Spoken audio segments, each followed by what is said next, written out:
Hey guys and fellow whiskey lovers, this is Leon from Malt Mariners, aka Whiskey Roads, and today we don't really have to travel that far as single malt scotch lovers, as I assume you might be when you watch this video.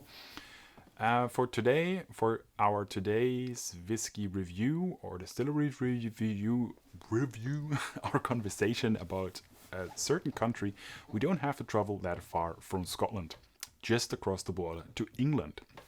English whiskey, that is a very curious thing, in my opinion, because the thing is, obviously, England is very close to Scotland, so it has sort of the same climate. It has quite a bit of history with Scotland, as you might know, and it has access to almost the same kind of ingredients like water and barley and so on. The history of England in the spirits category is more prominent in gin, and in the recent years, like many other countries, England has developed their own kind of whiskey scene. A lot of different distilleries have been built and are still being built. And I just want to point out a couple of English distilleries that you might want to look out for to try. One of is St. George Distillery in Norfolk. It's the English Whisky Company, that's how they call themselves, and they make the St. George single malt. That was one of the first distilleries I ever visited in my travels, because I'm always traveling through England up to Scotland when I travel to Scotland. And I think I visited those guys in 2015, so that's quite a while ago.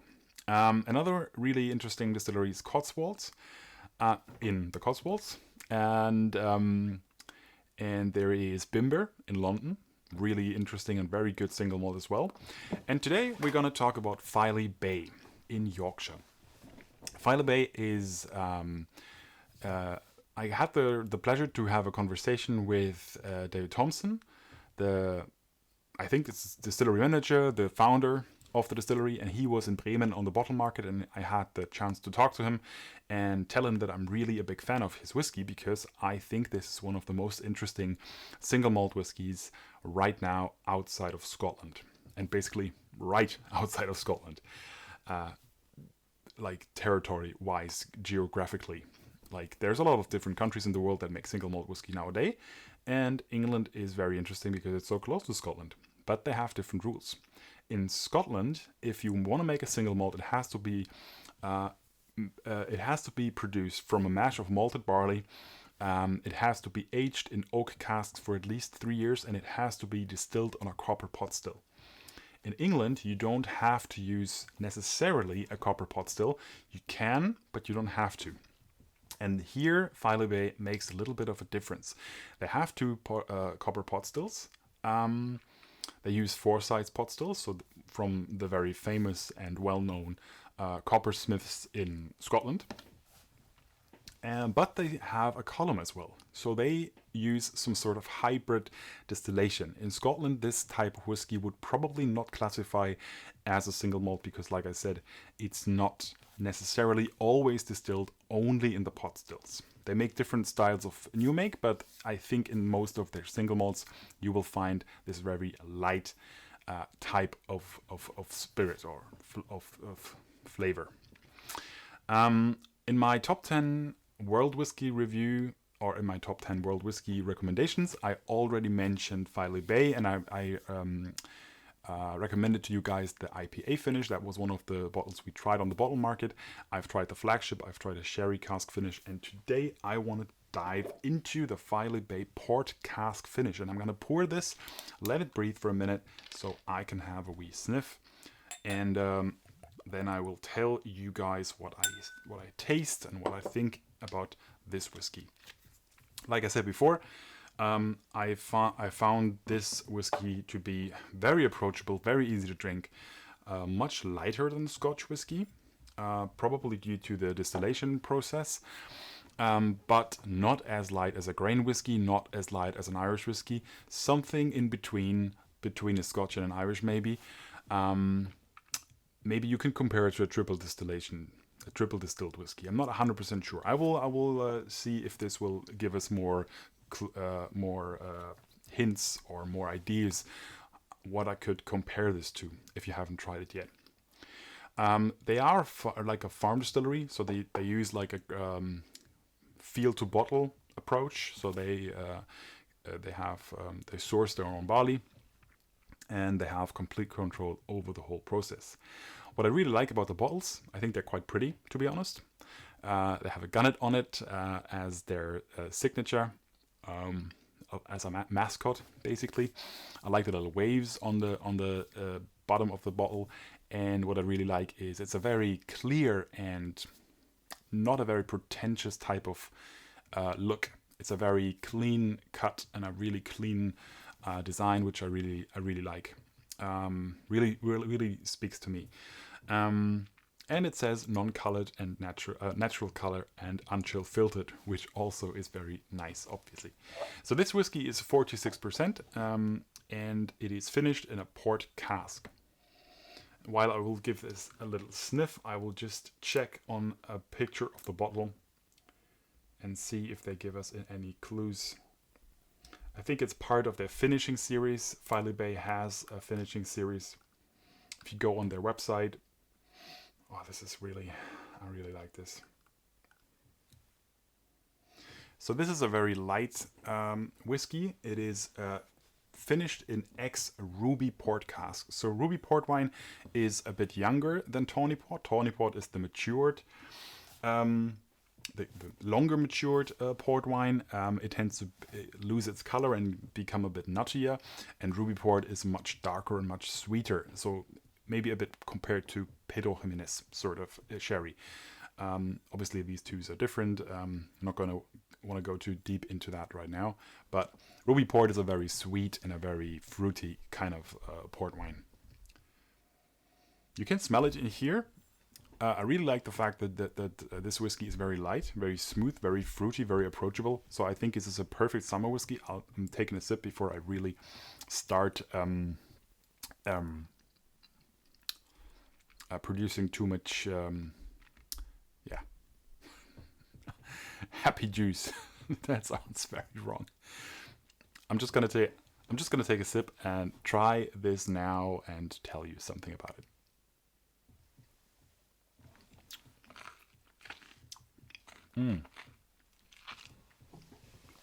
Oh, this is so good.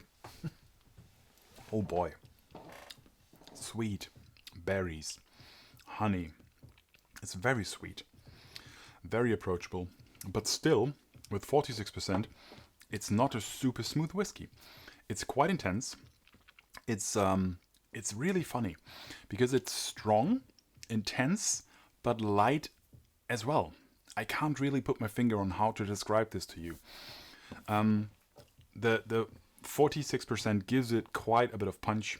It is a very intense whiskey on the tongue, very fruity, and there is some flavor I can't just really grasp. Is this like raspberries? It's almost like a red berries flavor, but a little bit of dust.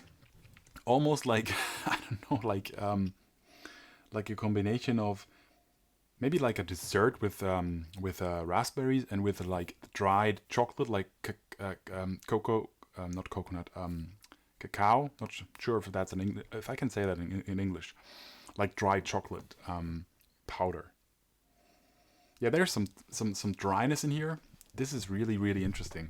I'm really a big fan. The thing is, it's so rare to find a single malt outside of Scotland that has a unique flavor that is obviously not a Scotch single malt copy, has a distinct unique flavor, but still is good, because obviously there's a lot of single malt distilleries out there that make single malt that do not taste like Scotch, but I personally usually don't like them because they're so far away from Scotch and they don't really remind me of a good quality whiskey.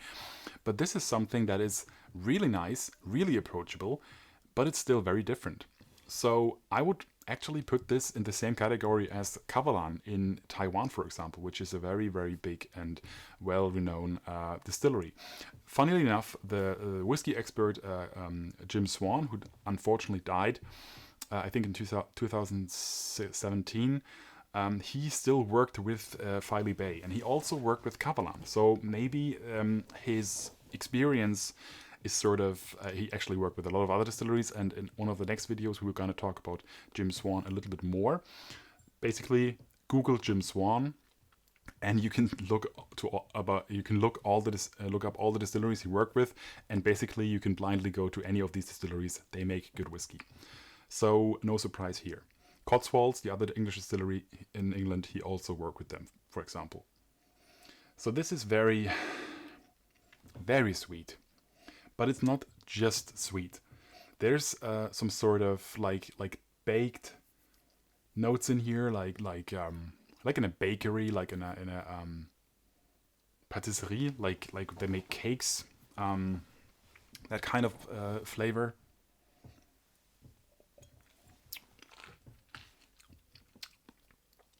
Oh, this is just really good.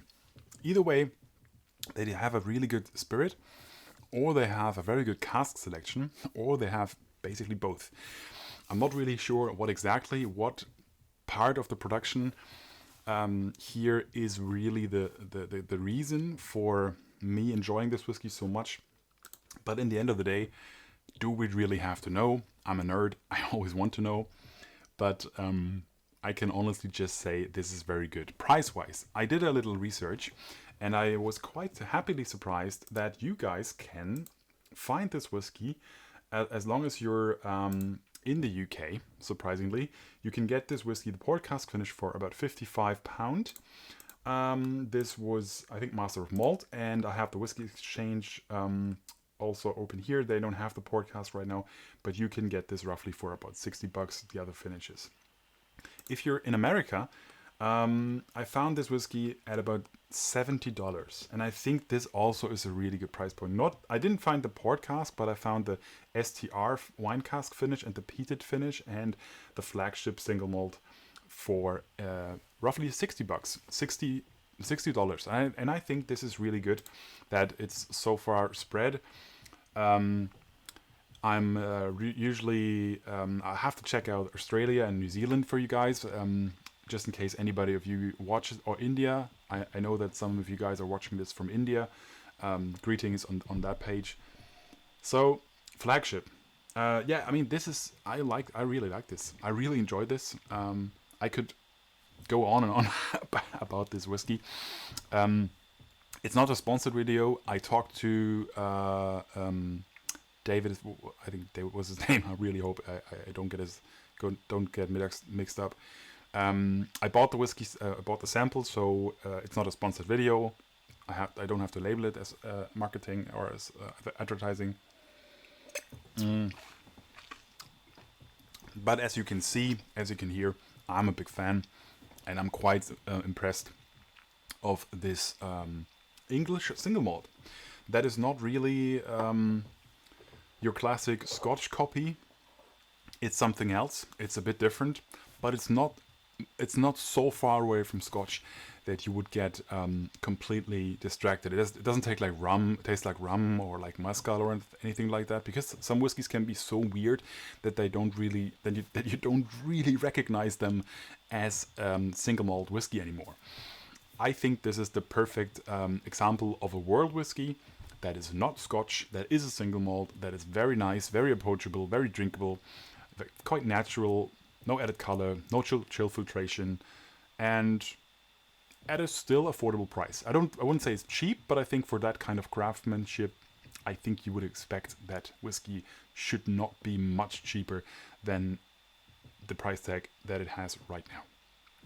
Okay, that was me for today. I hope you enjoyed this little episode about Filey Bay and the Spirit of Yorkshire. And now it's time for you to hit the comments and tell me if you ever tried English whiskey before. Which English whiskies have you had in the glass? Which did you enjoy? And what countries should we visit next? That's me, Leon from Malt Mariners Whiskey Roads, and I'll see you down the road.